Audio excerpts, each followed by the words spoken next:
Les dirigeants des pays de la zone Pacifique vont se rencontrer dimanche au sein du Conseil de coopération d'Asie-Pacifique pour discuter de la situation des liens économiques à travers la région. Une des idées dont ils vont discuter a été mise en avant lors de la réunion de l'APEC à Nancy il y a 2 ans.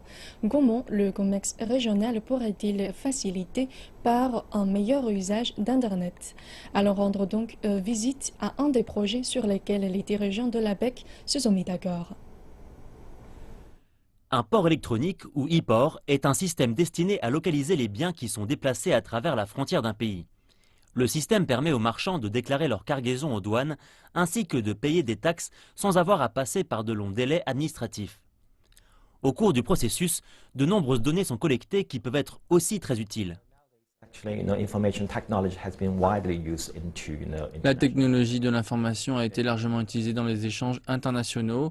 Les big data sont utilisés pour contrôler le risque. Les régulateurs du marché collectent des données en provenance de différentes sources, puis ils peuvent comprendre la relation entre telle chose et telle autre.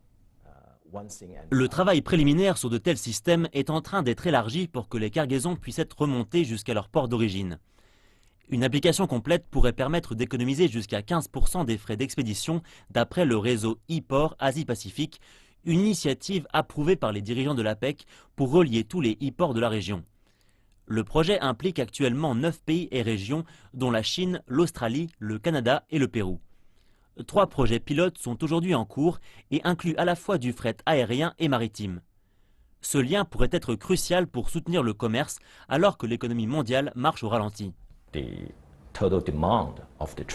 La demande totale du commerce a été plus faible au cours des dernières années. C'est donc le défi auquel chaque pays et chaque région font face aujourd'hui. C'est pour cela que la facilitation du commerce est très importante, parce que la facilitation commerciale peut aider les marchands à réduire leurs coûts et ainsi promouvoir l'expansion du commerce.